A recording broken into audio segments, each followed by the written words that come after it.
안녕하세요. 반갑습니다. 오늘 9월 2일이 됐습니다. 벌써 뜨거웠던 여름이 지나고 이제 9월이 됐습니다. 계절이 이렇게 변해가는 것을 이제 아침 저녁으로 느끼실 테고, 오늘 낮에는 모르겠습니다. 제가 있었던 안성은 해가 잘 들지 않아서 굉장히 어제와 다르게 굉장히 선선한 그런 날씨였습니다. 계절이 참 좋은 계절로 이렇게 바뀌고 있습니다. 보통 우리 많이 짧아지긴 했습니다만 봄, 가을 이 계절들이 참 뭐 사람마다 다 기호가 다르시겠지만 참 좋은 계절입니다. 이제 그 중에서 이제 9월부터 대충 뭐 이제 가을에 접어든다고 얘기할 수 있는데, 우리 가을이 어떤 계절로 잘 알려져 있지요? 예, 우리 자매님 앞에서 큰 소리로 대답해 주셨습니다. 가을은 독서의 계절. 책을 읽기 참 좋은 계절이다. 그래서 독서의 계절이라고 보통 얘기를 하죠.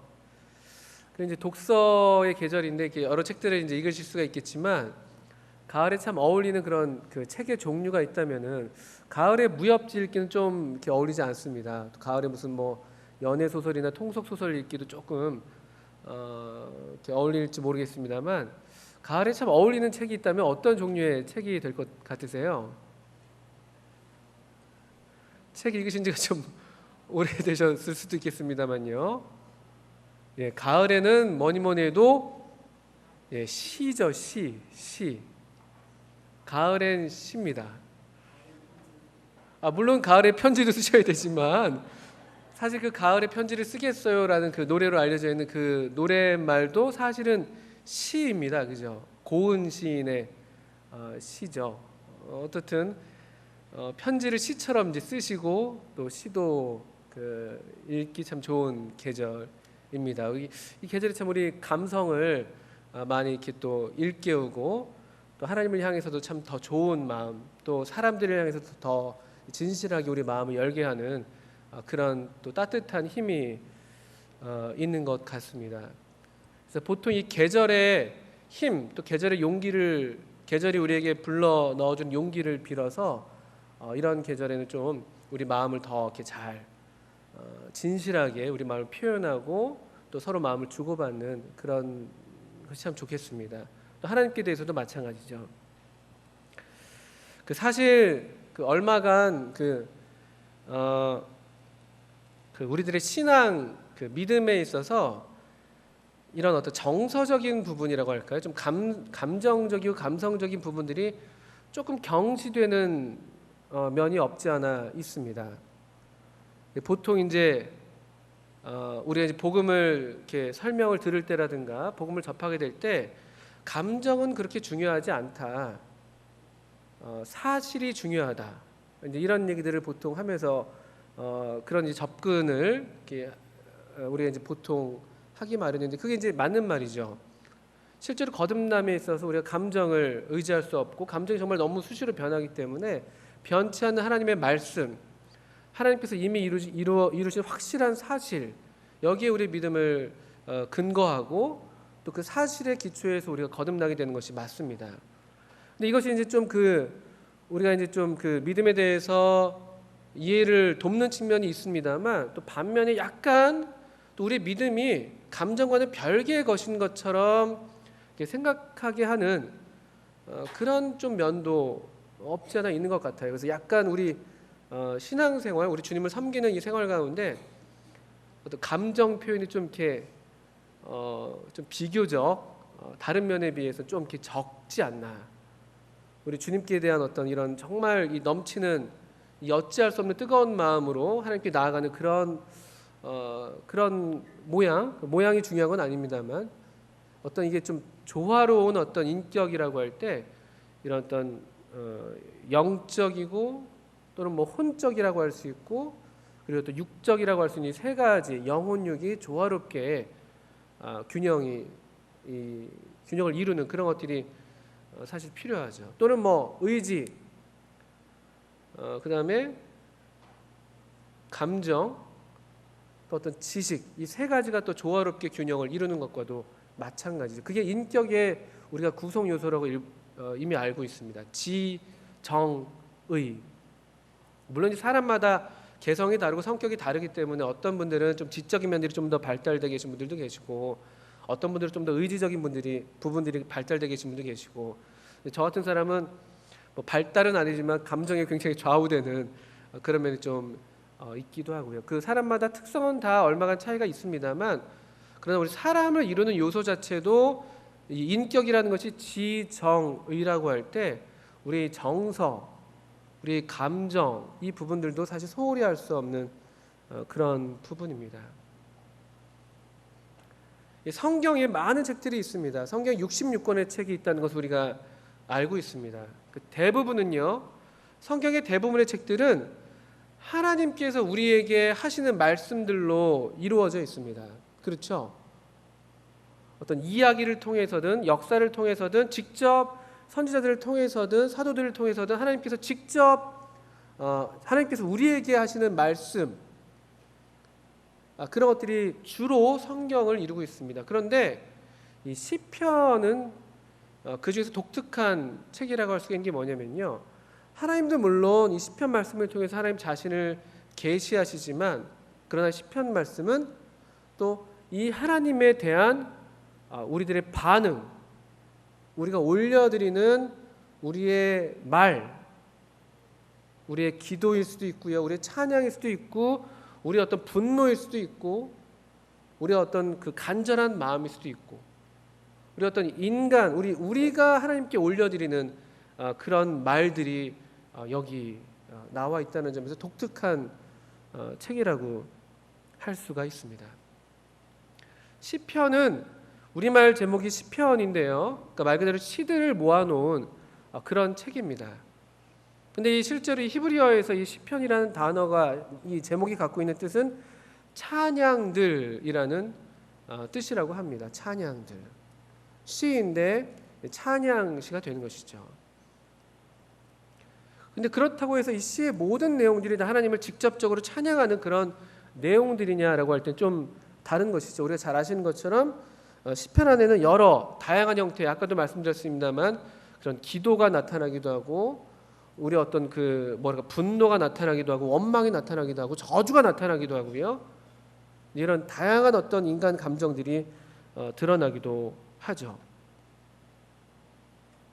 먼저 시편에 대한 좀 간단한 개요를 지금 말씀을 드리고 있는 것입니다. 성경은요, 성경의 언어, 성경에 기록된 언어 양식을 볼 때 성경에서 가장 많은 언어 양식은 시라고 합니다. 시. 이 보통 우리 역사서가 많은 분량을 차지하고 있기 때문에 이 역사 기술, 어떤 이런 것들이 많은 분량을 차지할 것처럼 보이지만, 실제로는 시가 성경에서 가장 많은 분량을 차지한다고 합니다. 이 시편, 잠언, 전도서, 아가서, 욥기, 이 5권의 책은 다 시로 되어 있습니다. 시가서라고 불리는 책들입니다. 그리고 구약 성경의 예언서들, 굉장히 많은 예언서들, 소선지서가 12권, 대선지서가 5권 이렇게 있는 것을 제가 기억하는데요, 이 선지서들 중에서도요, 하나님께서 선지자들의 입을 빌어서, 또는 하나님께서 가라사대, 이렇게 여호와께서 가라사대 하는 말씀들은 다 시 형태로 기록이 되어 있다고 합니다.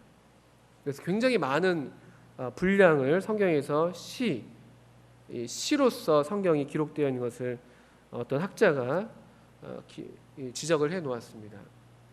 흥미로운 것이죠. 시가 상당한 분량을 차지하고 있습니다.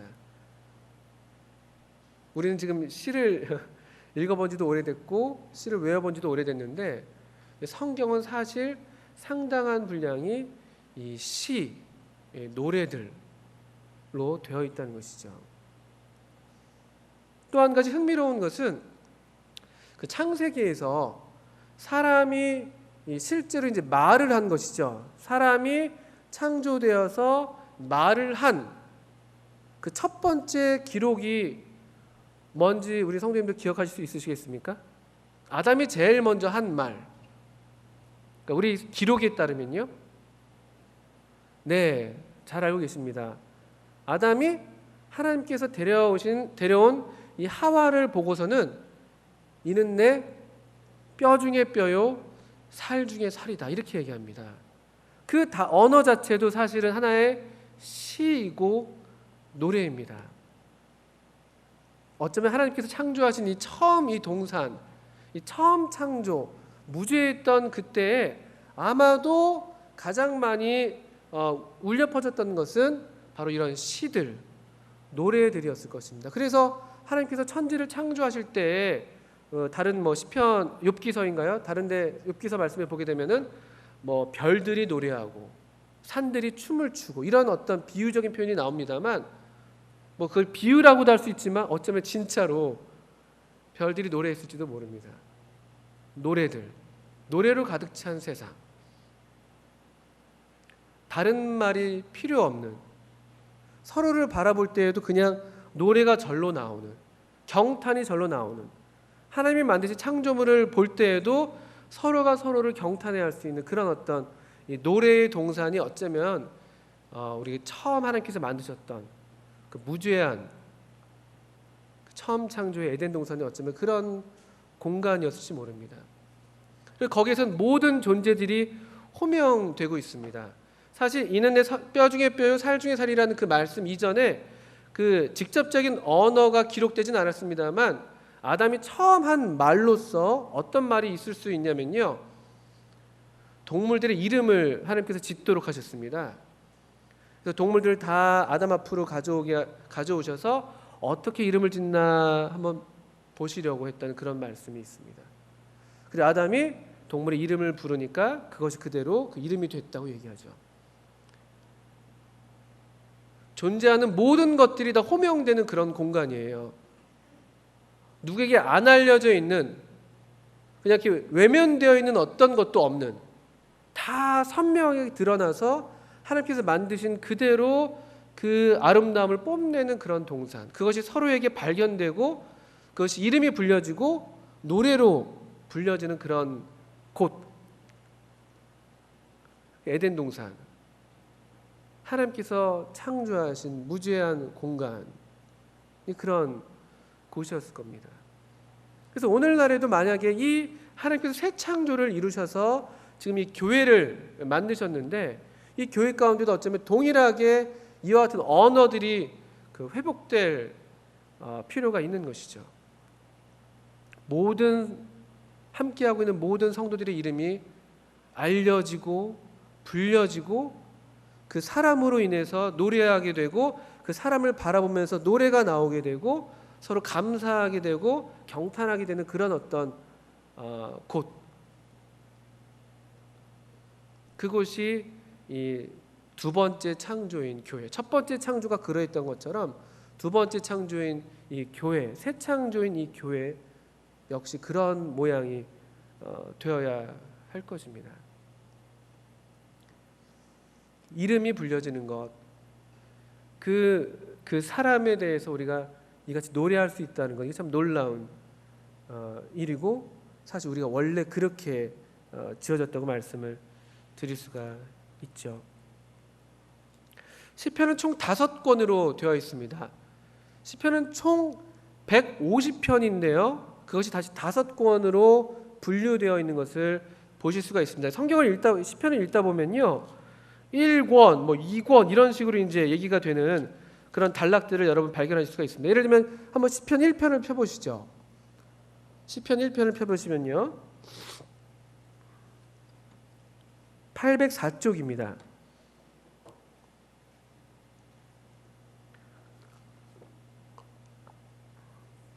1 숫자라는 앞에 뭐가 적혀 있는 것 보실 수 있습니까? 제1권. 제1권은 시편 1편부터 41편까지입니다. 그리고 제2권이 42편부터 시작이 됩니다. 여러분 보시면 확인하실 수가 있습니다. 42편부터 72편까지가 제2권, 73편부터 89편이 제3권입니다. 그리고 90편부터 106편이 제4권. 그리고 오늘부터 우리가 함께 이제 배우게 될 이 성전에 올라가는 노래 등이 포함된 단락 제5권인데요. 107편부터 150편까지입니다. 가장 많은 분량을, 가장 많은 시를 갖고 있는 권입니다. 총 5권으로 되어 있습니다. 그래서 어떤 분은 시편은 마치 모세오경과 짝을 이루고 있는 것과 같다, 이렇게 얘기를 하셨어요. 아까도 말씀드렸던 것처럼 이 모세오경을 통해서 하나님께서 이 인간들을 향해서 하나님 자신을 계시하시고 하나님의 뜻을 나타내셨다면은 그 하나님의 뜻, 하나님의 계시, 하나님의 말씀에 반응하는 인간의 어떤 응답으로서 이 5권의 시편이 또 여기 성경에 기록되어 있다고 어떤 분이 흥미롭게 얘기하고 있습니다. 그리고 실제로 그와 같은 특징들을 따라서 이 시편을 또 보시는 분들도 더러 있으십니다. 저는 개인적으로 그 시편을 좋아합니다. 왜 그런가 하면은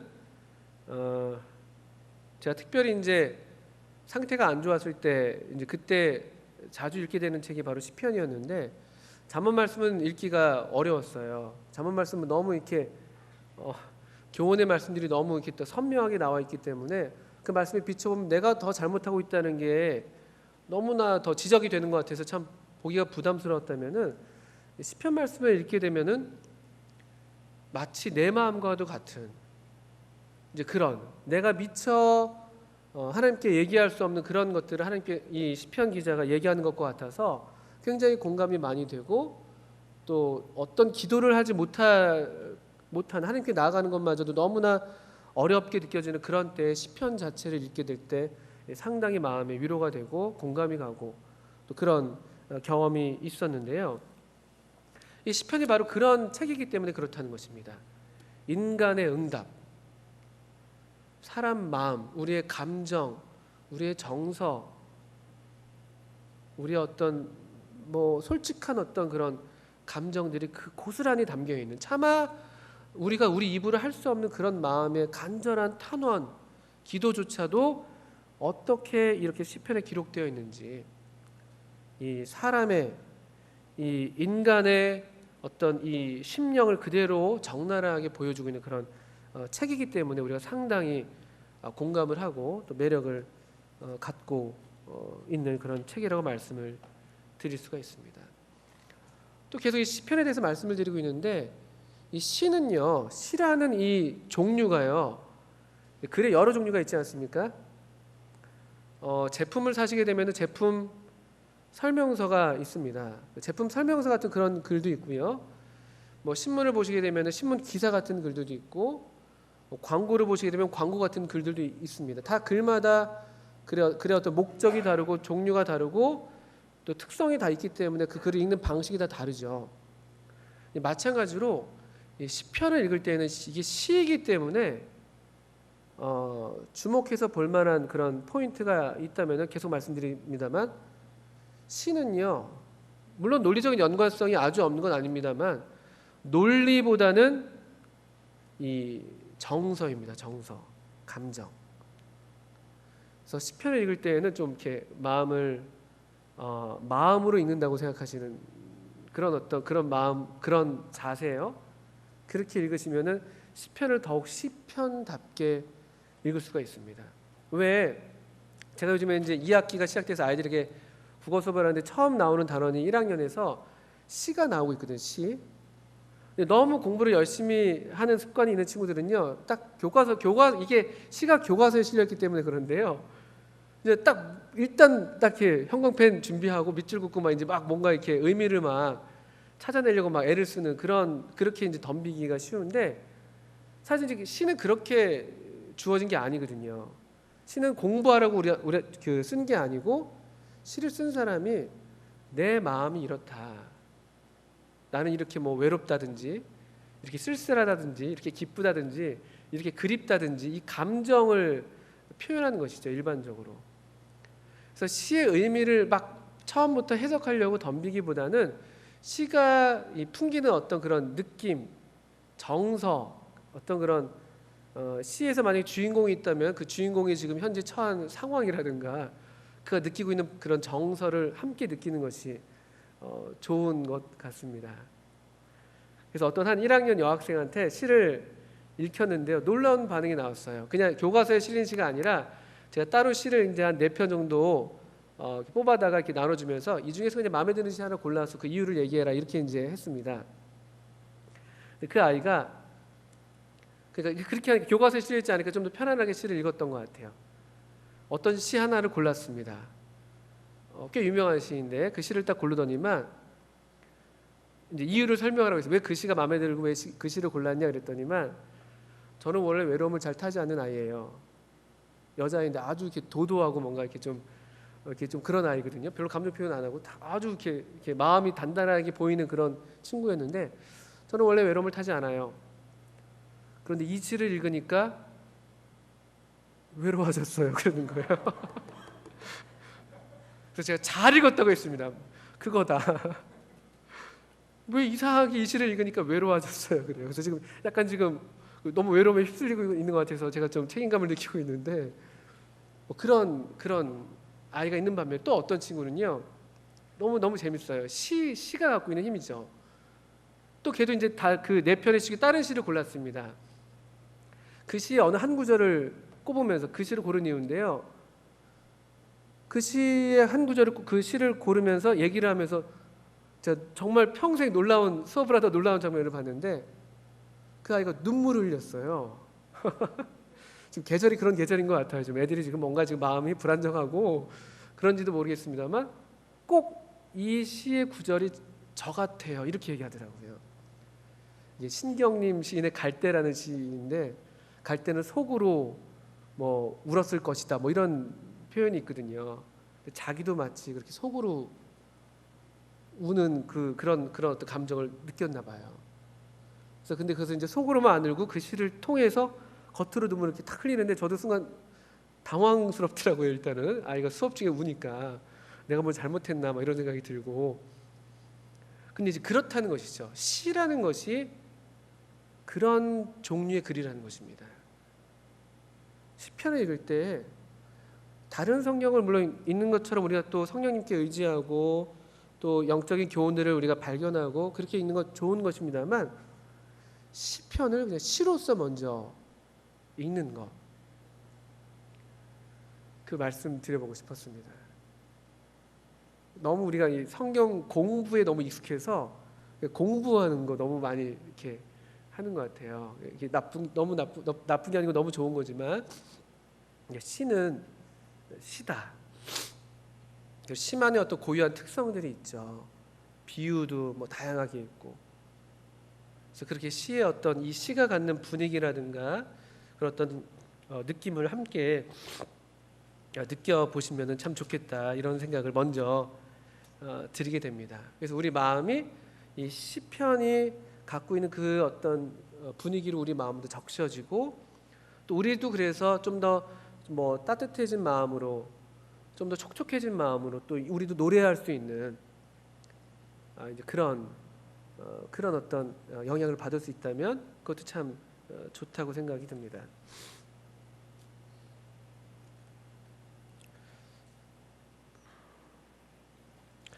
이제 오늘부터 어쩌면 이제 다음 주부터 실제로 시작이 되겠습니다만 이 120편부터 134편이 이제 우리가 함께 배우게 될 함께 이제 배운다기보다 함께 읽고 나누게 될 그런 시편들이 될 텐데요.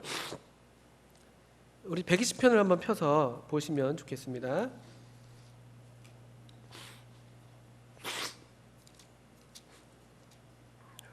(120편에) 보시면요, 숫자 옆에 그 괄호 이렇게 대괄호가 있는 거 보실 수 있으십니까? 뭐라고 이게 기록이 되어 있죠? 네, 그것이 이제 우리의 제목이 그대로 되는 것이죠. 성전에 올라가는 노래라고 되어 있습니다. 시편에서 이제 보시게 될 때 어떤 시들은 이렇게 표제를 갖고 있는 그런 시들이 있습니다. 그 배경을 설명해 주는 것이죠. 이 시가 이런 때에 지어진 시다. 이 시가 이런 때에 뭐 다윗이 지었다, 솔로몬이 지었다 이런 등등의 이제 설명이 약간 붙어 있는 그런 형태인데요. 120편부터 134편 총 15편이 되겠죠. 15편이 이 성전에 올라가는 노래라고 묶여져 있습니다.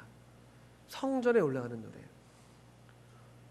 이 총 15편이기 때문에 우리가 쭉 계속 이어서 하기보다는 나눠서 일단 먼저 접근해보고 또 주님 허락하시면 그 다음을 계속 이어서 하면 좋겠다 이런 마음에서 지금 120편부터 125편인가요? 그걸 이제 먼저 우리가 다루기로 일단 되어 있는 것이고요. 성전에 올라가는 노래입니다. 성전에. 한번 이제 그림을 그려보시면 좋습니다. 성전에 올라가는 노래. 이스라엘 백성들은 적어도 1년에 3번, 특별히 남자들은 필수적으로 3번은 반드시 이 성전에 올라가야 했었습니다. 뭐 그 절기 중에서요, 그죠? 유월절, 나팔절, 초막절 이 세 절기인가요? 나팔절인가요? 이 세 절기에 올라가도록 되어 있었습니다. 우리 이제 잠깐 성경을 펴서 이제 직접 그 말씀을 한번 보시겠습니다. 출애굽기 23장부터 좀 몇 군데 계속 찾아보겠습니다. 출애굽기 23장 17절입니다.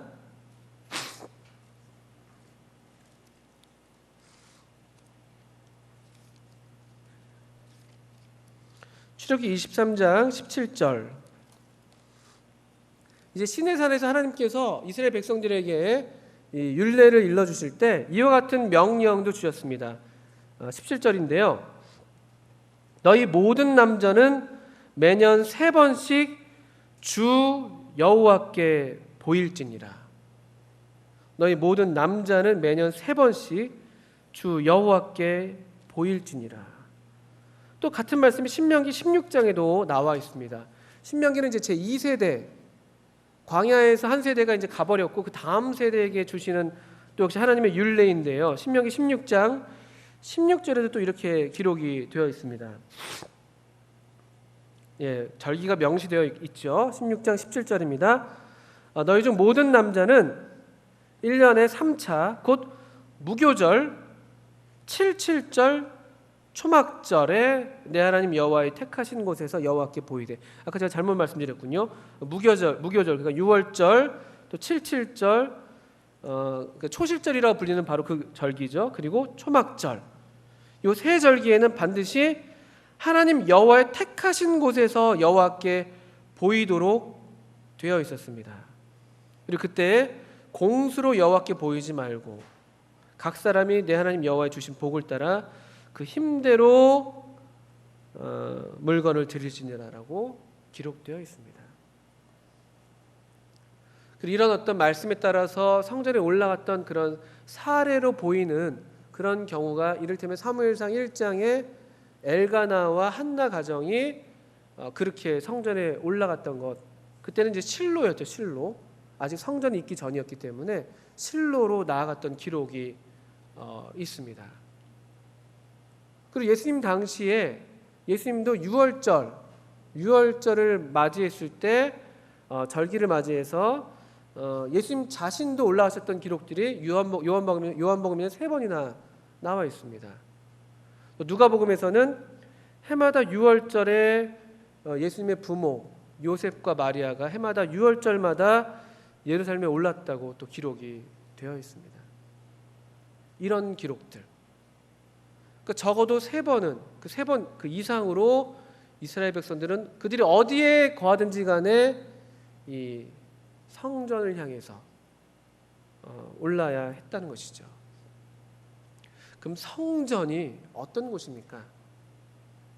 우리가 이 성전에 올라가는 노래를 배우는 이유가 이제 여기에 있는데요. 성전이 어떤 곳입니까? 성전. 역대하 6장, 7장에 보게 될 때 솔로몬이 이제 성전을 건축하고 낙성식을 할 때 그때 그가 계속해서 반복해서 이야기하는 이 성전에 대한 표현은요. 성전은 주께서 거하시는 곳이다. 주께서 영원히 거하실 처소이다. 또 주님의 하나님의 이름을 둘 만한 집이다.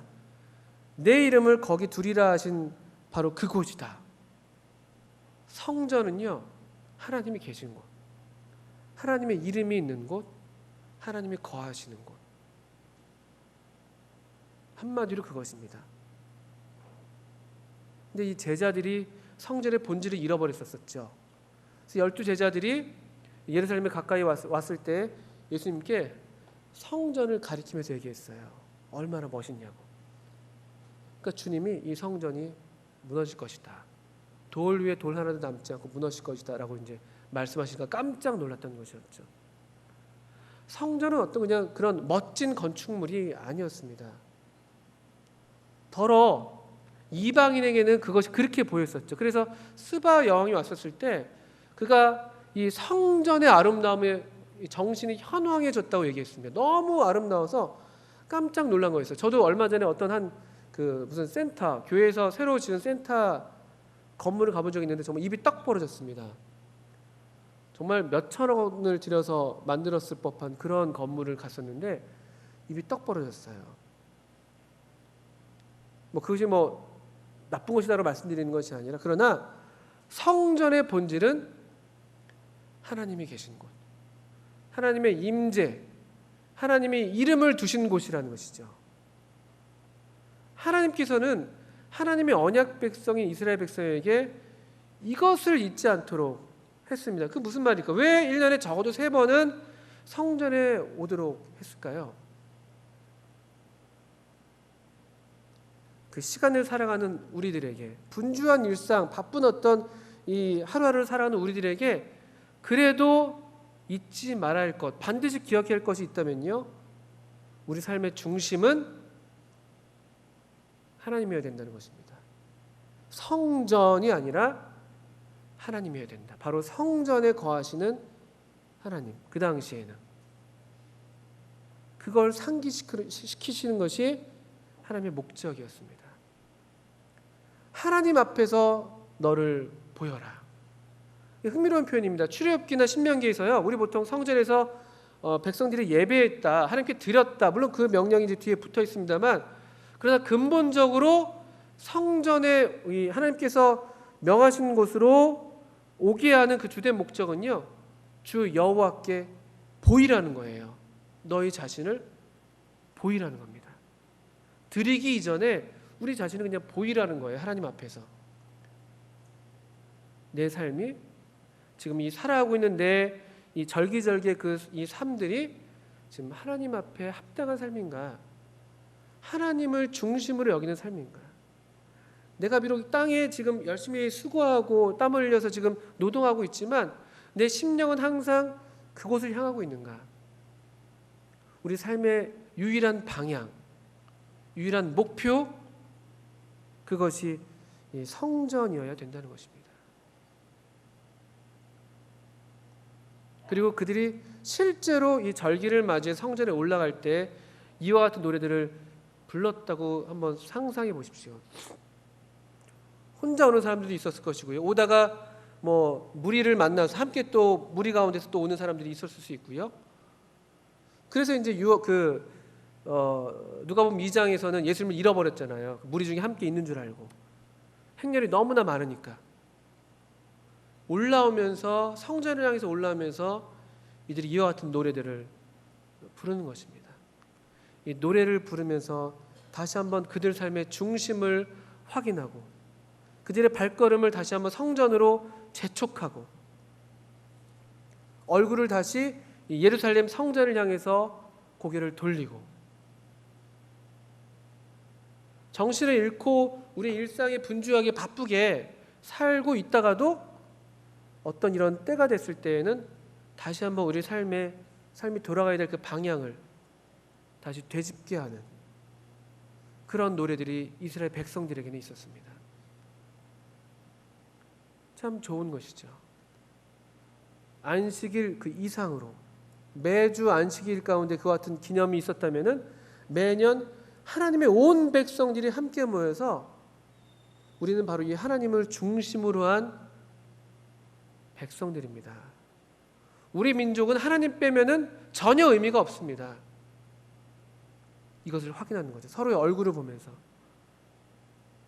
성전을 향해 올라가는 이 낯선 사람들의 얼굴이라 할지라도 그것이 얼마나 반갑고 다시 한번 마음에 확신을 주고 용기를 주는 그런 얼굴들이었겠습니까?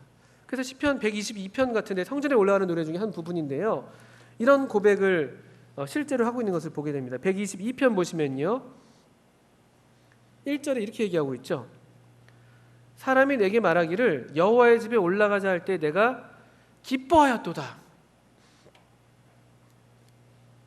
성전에 여호와의 집에 올라가자 할 때 내가 기뻐하였도다.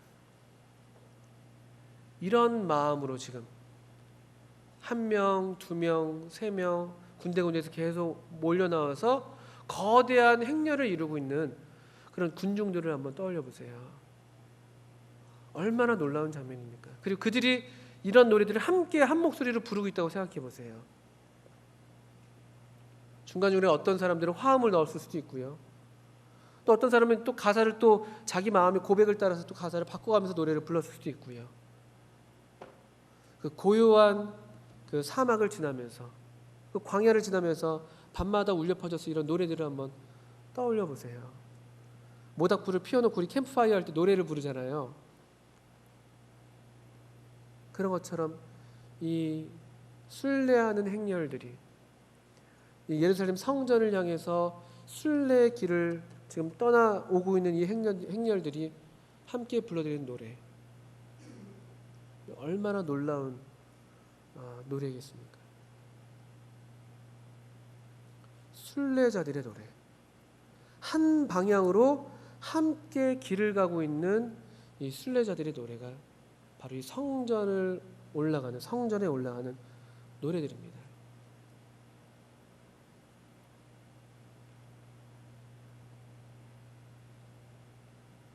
우리가 왜 모이고 있습니까? 서울 북부교회는 무엇이 중심입니까? 우리는 무엇을 향해서, 무엇을 바래서 여기에 나와 있습니까? 또 여기에 나와 있지 않는다 할지라도 우리 일상생활에서 우리의 삶의 방향은 항상 어디를 향하고 있습니까? 계속 삶의 방향을 원래의 방향으로 돌아오도록 하는 노래들, 성전에 올라가는 노래들입니다. 내 얼굴을 향해야 할 곳, 내 삶의 목적을 두어야 할 곳, 우리가 함께 모이는 유일한 목적이 되어야 하는 것, 그것은 바로 성전, 즉 우리 주님의 이름, 우리 주님의 임재인 것이죠. 그래서 이 시편에서 비록 이 성전에 올라가는 노래가 아니라 할지라도 다른 시편에서도 이와 같은 성전의 기쁨, 성전의 아름다움들에서 이와 같이 노래하는 장면들을 보게 되는데요. 시편 68편 한번 보시면요. 시편 68편 24절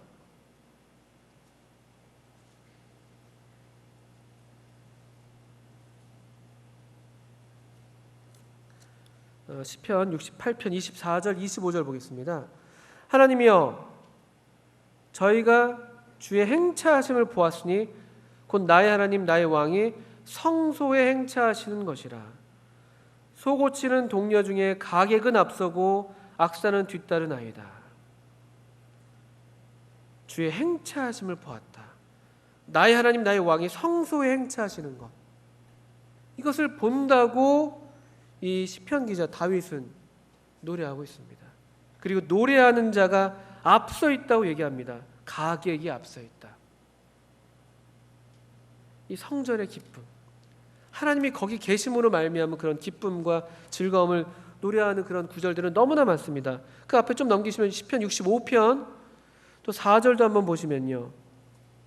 시편 65편 4절. 주께서 택하시고 가까이 오게 하사 주의 뜰에 거하게 하신 사람은 복이 있나이다. 우리가 주의 집, 곧 주의 성전의 아름다움으로 만족하리이다. 주의 집, 주의 성전의 아름다움으로 만족한다. 그 아름다움은 이 건물의 아름다움이 아니라는 것이죠. 그 같은 맥락이 시편 27편 4절에 나옵니다. 시편 27편 4절도 보겠습니다. 이 아름다움, 이 성전의 아름다움이라는 것이, 주의 성전의 아름다움은 무엇이냐라고 할 때 27편 4절에요. 다윗의 고백입니다. 내가 여호와께 청하였던 한 가지 일 곧 그것을 구하리니 곧 나로 내 생전에 여호와의 집에 거하여 여호와의 아름다움을 앙망하며 그 전에서 사모하게 하실 것이라. 다윗의 한 가지 소원이에요. 유일한 소원. 하나님의 집에 거하는 것. 성전의 아름다움은 27편 4절에 보시는 것처럼 여호와의 아름다움, 하나님의 아름다움을 앙망하는 것.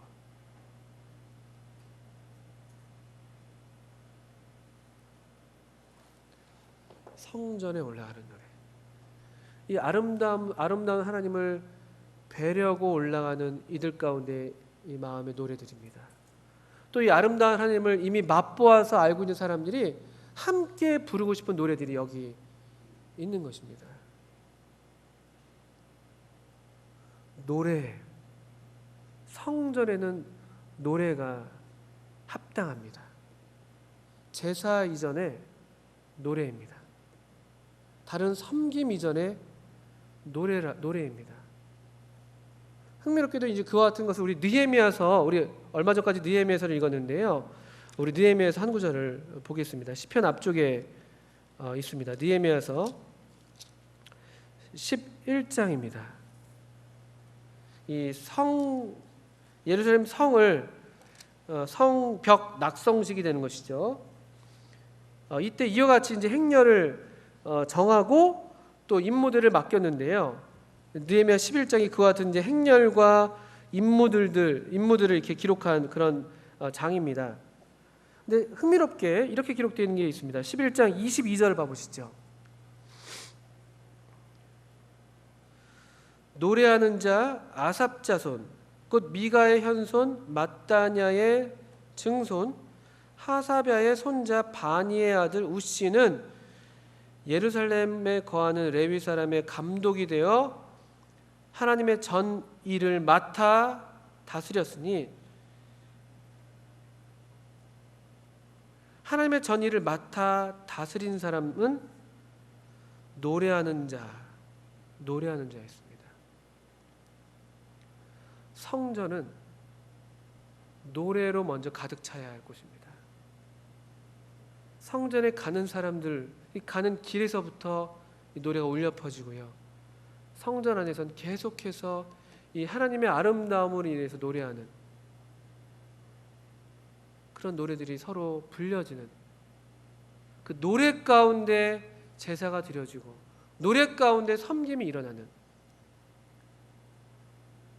그런 곳이어야 하는 것 같습니다. 그래서 여기 느헤미야 11장에서도 그런 순서로 그렇게 임무가 배당된 게 아닌가라고 생각이 드는 것이죠. 언젠가부터 노래를 잃어버리고 있는지 모릅니다. 노래. 마음에서 별로 이렇게 노래가 나오지 않죠. 그리고 언젠가부터 우리 그냥 이렇게 우리가 이제 배운 교육이 아마 그런 영향을 줬을 수 있을 텐데요. 이렇게 주입식, 기계적으로 학습하고 반복하고 또 암기하고 이런 것들이 나쁜 게 아닙니다만 그런 중에 함께 노래가 불려졌어야 되는데 우리 중고등학교에 들어가면서부터 노래가 잘 안 불려집니다. 실제로요. 음악 수업이 약해지죠. 점점 노래들이 정말 노래다운 노래들이 불려지지 않고요. 그리고 모르긴 몰라도 우리가 조심하지 않으면은 어쩌면 우리 노래를 잃어버린 채 무언가를 계속 하고 있다고 할지도 모릅니다. 노래를 잃어버린 채. 이런 시들, 이런 노래들이 다시 회복되어야 하는 것이죠. 어떻게 그럴 수 있냐? 성전을 향하여 나아갈 때 우리 주님의 아름다움을 계속해서 직접 뵙게 되고 아름다운 주님을 보게 될 때요 노래는 절로 나오는 것이죠. 찬양이 절로 나오는 것입니다. 찬양은 명령조로 되어 있어서 어떻게 보면 무슨 하나님은 맨날 찬양하라 찬양하라 이렇게 명령을 하시나 무슨 뭐 좀 이상하다 이렇게 생각할 수 있습니다만요. 찬양, 노래라는 건요 그냥 그것을 맛보고 경험한 사람에게는 절로 나오는 것이죠. 경탄이죠, 경탄. 예를 들면 엊그저께 우리 남은진 자매님이 놀랍게 하나님께서 그와 같은 영광을 주셨고 또 하나님도 영광을 받고 계시는데 그런 소식을 들을 때 우리가 그냥 절로 막 마음에서 막 소식이 전해지고 막 이렇게 막 경탄이 나오고 막 그러지 않습니까? 맛있는 음식을 하다못해 맛있는 음식 맛집을 먹으면은 와 그 집 진짜 맛있대 하면서 그런 얘기를 하잖아요. 칭찬하잖아요. 꼭 한번 가봐. 이런 것들이 사실은 하나의 일종의 찬양이고 노래인 것인데, 근데 하나님에 대한 노래가 빈약하다면은 내 삶에서 우리 교회 가운데서 하나님을 노래하는 노래가 빈약하다면 그것은 곧 우리가 성전을 향하고 있지 않다는 반증일 수 있습니다. 성전에서 우리 주님의 아름다움을 주님의 임재 가운데 잊지 못하다는 그런 하나의 증거가 슬픈 증거가 될 수 있어요. 섬김, 노래하는 자가 섬기는 일을 맡아서 하도록 되었습니다. 주님의 아름다움, 주님이 계신 곳, 주님의 이름, 그것이 우리가 향해야 할 유일한 방향입니다. 설령 방향을 잃고 헤매고 있다 할지라도요, 다시 이 시편 말씀을 우리 함께 배워나가면서 다시 주님께로 우리의 삶이 돌이켜지는, 또 이 시편 말씀 가운데 이렇게 함께 한 방향으로 함께 이 걸음을 떼고 있는 이 순례자들, 주의 백성들의 가치를 다시 한번 발견하시고 함께 서로의 이름을 부르면서 이 노래할 수 있는, 우리 함께하고 있는 성도들 한 사람 한 사람을 인해서 경탄해할 수 있는 그런 우리 심령의 회복, 나아가서 우리가 정말 이 하나님의 이름이 함께하고 있는 이 주의 이름으로 모이는 이곳에서 주님의 임재를 계속 경험하고 말씀 가운데에서 계속 우리 주님의 아름다움을 맛봐서 우리 개인적인 삶에서 노래가 계속 끊임없이 나오고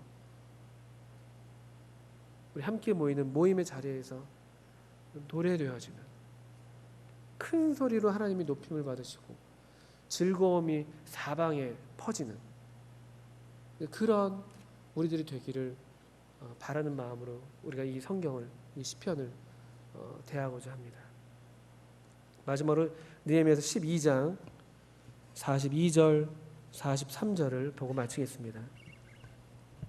이때 이같이 노래하는 그 자들과 더불어서 이제 많은 하나님의 일꾼들이 제자리를 찾고 이제 행진을 이 성벽 위에서 이제 함께 마주오면서 노래하면서 행진을 하고 있었는데 그 장면을 이렇게 성경은 묘사하고 있습니다. 12장 42절 또 마아세야와 스마야와 엘르아살과 우시와 여호하난과 말기야와 엘람과 에셀이 함께 있으며 노래하는 자는 크게 찬송하였는데 그 감독은 에스라이야라. 이날의 무리가 크게 제사를 드리고 심히 즐거워하였으니 이는 하나님이 크게 즐거워하게 하셨습니다. 부녀와 어린아이도 즐거워하였으므로 예루살렘에 즐거워하는 소리가 멀리 들렸느니라. 크게 찬송하는 노래하는 사람들, 그 찬송에 힘입어서 무리가 크게 제사를 드렸고 심히 즐거워했습니다. 하나님은 그들에게 크게 즐거워하게 하셨고 즐거워하는 소리가 멀리까지 들렸습니다. 이런 노래들, 이런 찬송, 이런 즐거움의 소문들, 이런 하나님께서 기쁘게 하셨다는 이런 소문들이 멀리까지 퍼져야 되겠습니다. 주님의 이름이 높아지는 것이죠. 주님이 우리를 기쁘게 하시고 우리로 노래하게 하시고 우리를 크게 기뻐하게 하시는 성전에 올라가는 노래들, 함께 이 노래들을 배워가면서 우리 심령에 다시 한번 주님을 향한 뜨거운 노래가 주님의 아름다움으로 우리의 심령이 채워지는, 정말 내 마음에 좋은 말이 흘러넘치게 되는, 이 왕의 아름다움을 이걸 묘사하지 않고서는 견딜 수 없게 되는 그런 우리 모두가 그런 노래하는 자들, 그런 시인들 다 되면 좋겠습니다. 함께 기도하겠습니다.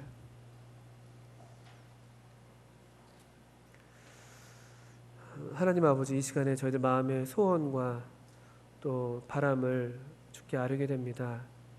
주님, 우리가 이 성전에 올라가는 노래를 함께 읽고 배워 나갈 때 정말 우리 주님을 새롭게 발견하고 우리 주님의 아름다움을 인해서 우리 심령 가운데 큰 즐거움과 노래가 다시 울려 퍼지기를 바라는 마음이 참 간절합니다.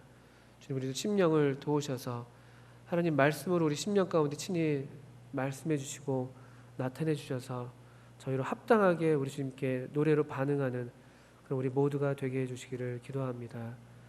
주님의 도우심을 이후에 계속해서 간절히 구하오며 예수님의 이름으로 기도합니다. 아멘. 네, 감사합니다.